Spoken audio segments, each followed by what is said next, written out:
The Baseball Hall of Fame class of 2017 has been announced, and once again, Barry Bonds wasn't selected. Yeah, this year's class a little bit different, but the headline for us in the Bay Area, no Barry. And you know it's getting harder and harder to discern who should be in and who shouldn't be in. Hall of Fame voting has been a real dilemma for members of the Baseball Writers of America ever since players from the steroid era have become eligible for the Hall. Until this year, the steroid users, most notably Barry Bonds, have come up considerably short of the 75% necessary for Hall of Fame induction.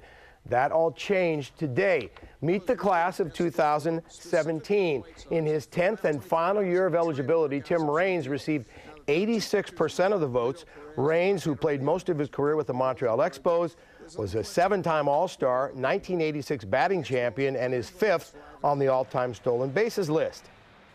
Jeff Bagwell is also part of the Hall in 2017, and with 86% of the vote. Bagwell spent his entire career with the Houston Astros, where he was a 4-time All-Star. With Bagwell, there were whispers of performance-enhancing drugs. With this year's third inductee, there were outright shouts. Ivan Rodriguez joins Johnny Bench as the Hall's only other first-ballot catcher. Rodriguez was a 14-year All-Star, nicknamed Pudge, who became suddenly very slim when the league began testing for PEDs. Rodriguez was part of a Texas Rangers team suspected of rampant steroid use. With the inclusion of Rodriguez in the Hall, the exclusion of Barry Bonds and other now becomes even more glaring. Bonds received just less than 54% of the votes. That's up roughly 10% from last year, but still well short of the needed 75%. Roger Clemens is right at that same number.